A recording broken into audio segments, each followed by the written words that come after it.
ya tafi gushewa.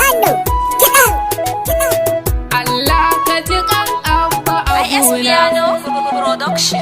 Allah ka ji kan abba abuna, ya tafi gushewa, ka kai rahama makwanci shi domin annabina. Allah ka ji kan abba abuna, ya tafi gushewa, ka kai rahama makwanci shi domin annabina.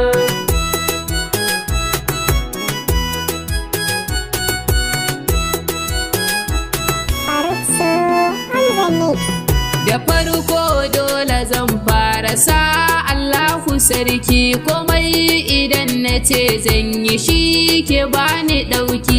Na samu kaina cikin wani hali da babu sauƙi, idan na tina da addu'a zuciya sai ta sauƙi. Rashin mahaifi ba abu ne ɗan ƙanƙani